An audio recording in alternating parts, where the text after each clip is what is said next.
Hello, আসসালামু আলাইকুম। আমি নুসরাত জাহান লিয়া। কেমন আছেন আপনারা? আলহামদুলিল্লাহ আমরা ভালো আছি। চলে এসেছি প্রতিদিনের ব্লগ নিয়ে। আজকে চলে এসেছি এই ফার্স্ট টাইম রাজহাঁসের মাংস খাবো। তো আসুন দেখাই, শেয়ার করি রাজহাঁসের মাংসটা আমার মা কিভাবে রান্না করে। তো কড়াই বসানো হয়েছে, কড়াইতে দেওয়া হয়েছে তেল, দিয়ে দিচ্ছি গরম মশলা,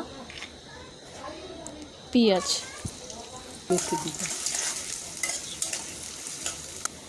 দিয়ে দিচ্ছি মেথি।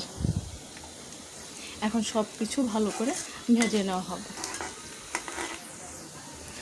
দেওয়া হচ্ছে আদা বাটা, রসুন বাটা, জিরে বাটা, হলুদের গুঁড়ি, লবণ, ধনিয়া গুঁড়ি, শুকনো মরিচের গুঁড়ি।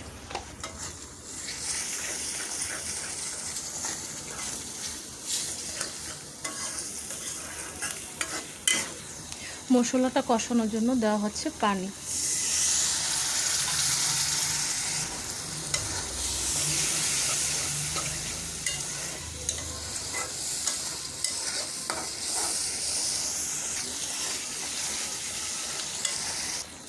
মশলাটা কষে আসছে, দেওয়া হচ্ছে রাজহাঁসের মাংস। এটা কিন্তু রাজহাঁস।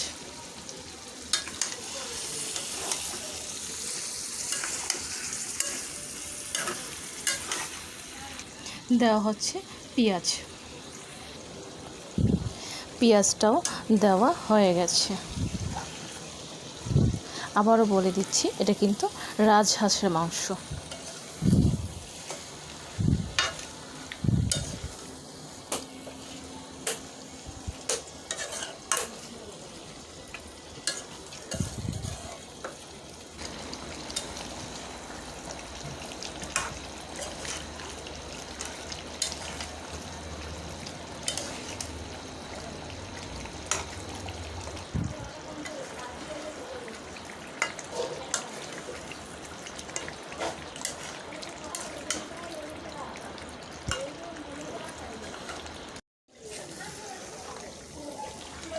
মাংসটা কষে আসছে, তো এখন আমি এর মধ্যে দিয়ে দিচ্ছি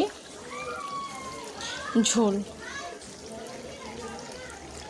ঝোলটা অতটা দেব না,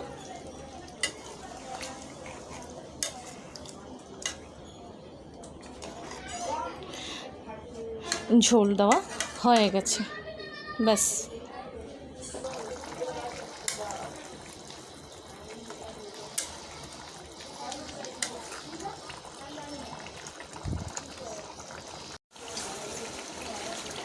হাঁসের মাংস ভুনা একেবারে হয়ে গেছে। এখন আমি এটাকে নামিয়ে ফেলব। তৈরি হয়ে গেছে রাজহাঁসের মাংস। রাজহাঁসের মাংসটা একেবারে রেডি। আসলে কি অনেকে হাঁসের মাংসটা খেতে চায় না, গন্ধ মানে প্রচণ্ড নাকি গন্ধ করে, আর এই গন্ধটা নাকি তাদের ভালো লাগে না।